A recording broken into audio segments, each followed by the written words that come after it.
Good morning. I will start with your question because that's a painful one. Basically, when you hear any loss of life generally, you take that with a lot of pain. And during the last 6-7 months, worldwide, everywhere in all of your countries, we were hearing every day about the loss of life, coronavirus, C-19. And now in Armenia, nobody even is watching the number of infected or dead in coronavirus. They present this data, but people are not interested because everybody's focus is on what's happening in Karabakh, in Artsakh. And it's double, triple painful because a lot of these young lost lives, these are young, bright people who are very patriotic and they want to war voluntarily. I mean, they want to fight for their homeland and they sacrifice their life. So I don't think there are words that can describe the pain that you get it.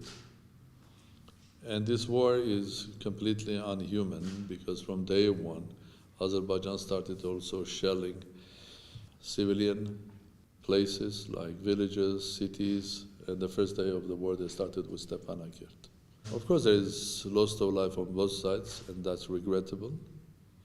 But I'm the president of a republic, but somehow you are president of a nation as well, which is not 3.5 million. There are another 150,000 living in Nagorno-Karabakh, and another 3-4 times more probably worldwide. And everybody's focus now is in what is happening there. And there are volunteers, and I know there are thousands of young boys that are even queuing to come from Russia, from United States, from Argentina, from Middle East. Because in order to answer some of your questions, we have to answer a question, what is there in this war for the parties? Well, if you look at Azerbaijan, what they are claiming that they are there to liberate Nagorno-Karabakh. Well, the question is, liberate from whom? 100% of population that lives in Nagorno-Karabakh is Armenian, so that means they want to liberate Nagorno-Karabakh from Armenians, when in modern vocabulary it's called ethnic cleansing, especially when you want to liberate them, and that them, people that are living there, they are ethnically the people that were living there for thousands of years. And basically, for 65 years, Nagorno-Karabakh was an autonomous part of Azerbaijan Soviet Socialist Republic under the big empire, Soviet Union. But even then, Azerbaijan was trying to get rid of Armenians living in Nagorno-Karabakh. So Armenians never trusted Azeri side. And that's why in 91 they voted unanimously for independence. Well, imagine if they had a nice life there, why not they would have do that? And the first reaction of Azerbaijan was not to basically honor these people's opinion, like in many European countries now it's happening. Not everywhere, but in many. Well, I used to be ambassador to UK, and in UK when the Scots decided to vote for their independence in a referendum, the British government didn't send military to crash them. But in Azerbaijan, the first day of the referendum, there were pogroms in Baku of Armenians, pogroms in Sumgait, and then a war in Nagorno-Karabakh. Now, what is there for Turkey? Well, first of all, to show Azerbaijan that you are our ethnic brothers. Well, but they have many, of course. Central Asia and Mongolians are ethnic brothers, north of China. I want to watch if there is some trouble with their ethnic brothers in China. Are they going to interfere in China or not? So first to show that you cannot solve that problem without us, and we will help you to do that. So you need us. Dear brothers in Azerbaijan, you need Turkey there. You said we are here to help you. But if we come to help you, we probably will stay. And with us, Islamic militants.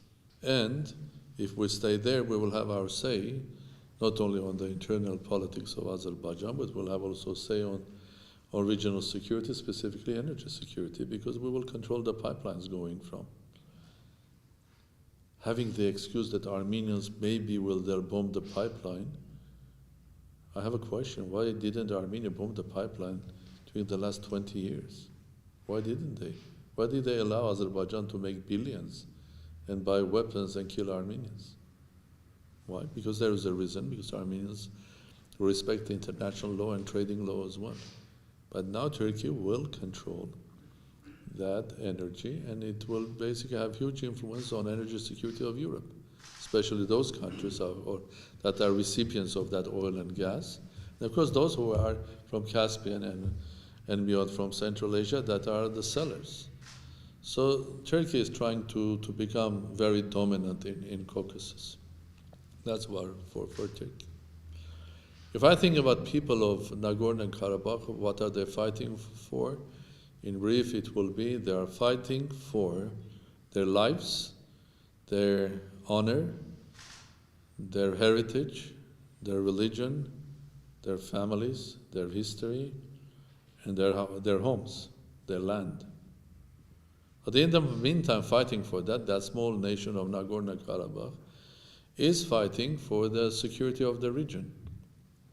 Security of all neighbors there, including Russia, Central Asia, Iran, and others. And somehow indirectly, Karabakh is fighting indirectly for the security of Europe.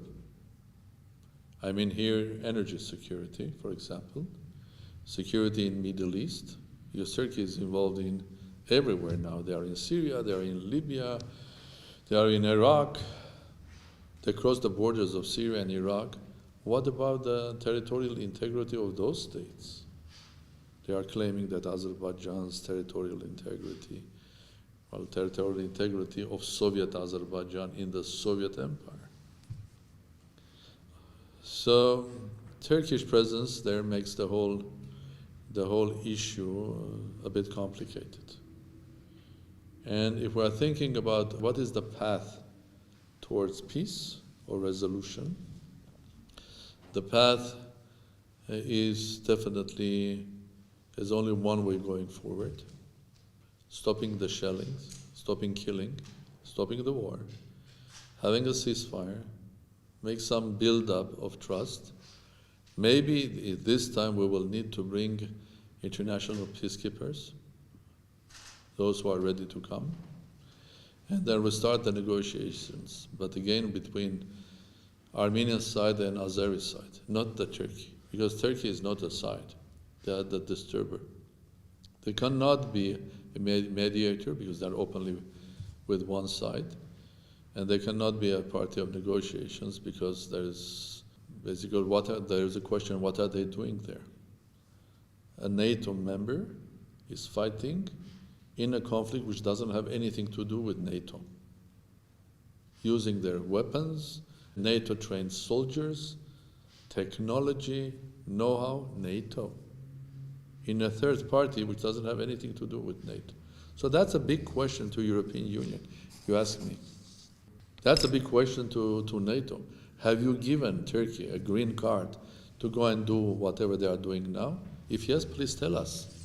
If no, why are you allowing this to happen? Now, Greece, I appreciate what the government in Greece and the parliament and the people of Greece are showing today, and I would like to ask them to raise their voice and louder, because I know you have the same problem in Greece as well. I mean, Turkey is bullying everybody. It's bullying Cyprus, it's bullying you, it's in Libya, it was in Egypt, Iraq, Syria, everywhere. And somebody has to stop this. And I think this is where we are allies. Not because we're ethnic brothers or we're old, both of us are old nations, but we have to stop it. And the key to ceasefire and the key to restart negotiations and key to enter the path of peace is stopping and taking out Turkey from this conflict. Otherwise, we will have big headache. Otherwise, we will really have something that could not be controlled. Otherwise, we'll have much bigger Syria than is happening in Syria. And that's a big risk for everybody. Now about recognition of Nagorno-Karabakh. Again, this is something that shows two different approaches to the same issue. And I'll give you two examples of that. In 1994, Armenians won the first Karabakh war. I mean, we really won it. Early at the war, everybody was saying that there's no way that Armenian can win. In 94, everybody was saying Armenians had the most powerful army in the region. But the ceasefire was agreed and ceasefire started. That was the moment Armenia could have recognized Nagorno-Karabakh, easy. You know, when you win it, there are no big obstacles, you can recognize it. But Armenia decided then not to recognize for a simple reason, because with the ceasefire, a new era, a new phase was starting, which was the negotiations for the future status of Nagorno-Karabakh. This is Minsk group with the three co-chairs. So Armenian side said, okay, if we recognize it, that will disturb the process of negotiations. So we'll not recognize it now. We'll leave the negotiations to come up with the final solution, and whatever the final solution, then we'll recognize it.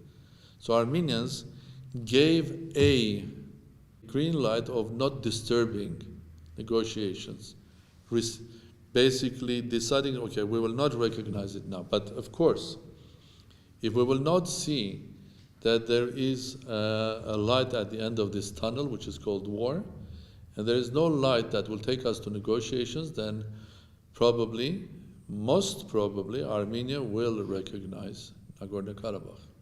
Okay? Because that's the duty of the state, and that's the duty of the whole nation. But for the moment, we still have hope. Okay? And another example, two completely different approaches. You have been in Karabakh. Have you been in Shushi? Have you seen the cathedral? Have you seen the mosque? Yes. Okay. The mosque was destroyed during the First War. And who restored it? Azeris? No. Armenians restored a mosque with Armenian money, and one investor supported. And that mosque was restored. So in Shushi, they restored the mosque. They restored also their own cathedral, Christ the Savior. So the first week of fighting, what happens? Azeris bomb the church. See what Armenians have done, restoring a mosque. See what Azeris are doing, bombing the church. Now, because I have not answered about France, okay? I think I highly appreciate, let me start. 3 co-chair presidents, not the co-chair president, but the president of the co-chair states made an announcement calling for stopping the war and for ceasefire. And of course, the call was to Armenian side and to Azeri side, which include the Republic of Nagorno-Karabakh. But as I said again, that's not enough, because there is a third party. There is a big elephant in that room of the conflict, and that elephant is big and red, called Turkey.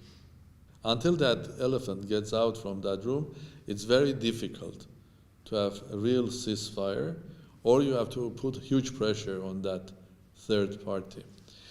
And of course, the timing was perfect for the aggressor. US elections, America is busy. COVID, everybody is busy. COVID, economic difficulties. So that's the C19. And it's the right time probably to start C20. I call it Caucasus 20. Another big trouble for everybody in the region. So it was not enough we are having C19, COVID-19. Now we have C20, which is the conflict in Caucasus. I highly appreciate and thank President Macron for his activity, for his support, and the French government. France represents Europe, but I think I hear more the voice of France rather than the voice of Europe. I don't hear the voice of NATO. I don't hear much of European Union's voice. I hear more of of France. And of course, here I have to say that we highly value the contribution from Russian side. You have to understand that Russia has signed agreements, and President Putin has confirmed again that they will honor all of their agreements, bilateral or multilateral agreements with Armenia, if Armenia is attacked. Russia is a country that has good relations both with Armenia and Azerbaijan, so it's a perfect country that can become a mediator, especially for ceasefire. And we thank Russia for doing that. But of course, we have hopes that Russia, again, like others, will exercise more pressure both on Azerbaijan and especially on Turkey. First of all, to start the ceasefire, to stop shellings of civilians. And there are people say it's war and you cannot escape civilian deaths. Well, in principle, yes. But again, I will add to my two examples of different approaches a third one here. If you were in Karabakh, you would have probably noticed that all military units are outside civilian places, outside villages, outside cities. Why? Because the military are outside because the soldiers serving there, they don't want their families who live nearby a village to be hit. If you don't know that, I would ask you to look at the data. You'll find out that on the border with Nagorno-Karabakh, most of the military units of Azeria are there close or inside the villages. Because if Armenians hit back, they will hit the village. That's two different approaches, because people are defending in Karabakh their home. So they don't want their home to be hit. So they take their artillery or tanks outside the village. So they hope that village will not be hit. But unfortunately, their villages are hit. The ceasefire was not kept. It was violated immediately, the first minutes of it, and with shelling of Stepanakert. And the war continues. Well, under the name of ceasefire, but it continues in many places. So I would like to ask all parties, including, first of all, the Russian Federation, by thanking President Putin and Mr. Lavrov, I would like to ask them to put more effort and to make the ceasefire working, because there is no problem from Armenian side. We didn't start the war. It's the Azeri side, with the hope that they will finish the war in a day or two, with all of this might they have, with all of this new technology, equipment, drones, and Turkish army airplanes, whatever. I think the hope is still there, because I don't believe there is a military solution to this problem. You can gain more land, you can do ethnic cleansing, but eventually you will not win. Because the truth is there. We have seen another ethnic cleansing. 105 years ago, Armenians living in Western Armenia or Eastern Anatolia for thousands of years. I mean, they were under the pretext of there is a war, first war, World War coming, Armenians are Christian, let's get rid of them. Okay. They killed 1.5 million. They created this huge diaspora. Otherwise, there's a question, where on earth they came, Armenians living in Chile, Argentina, and Brazil? These are the refugees that lost their land, their home, and had to live and find a shelter. They found shelter everywhere, worldwide. And to finish, I would like to thank all of you for your human bravery and honesty. Because you have to be brave and honest to come to a region where there is a real war and people's lives are lost. For your professional attitude, professional bravery, because you are here to tell the world the truth. And also, I hope one day you'll come back when the war is over, and I hope one day you'll go back to Artsakh, Nagorno-Karabakh, and enjoy the beauty of that wonderful historic land.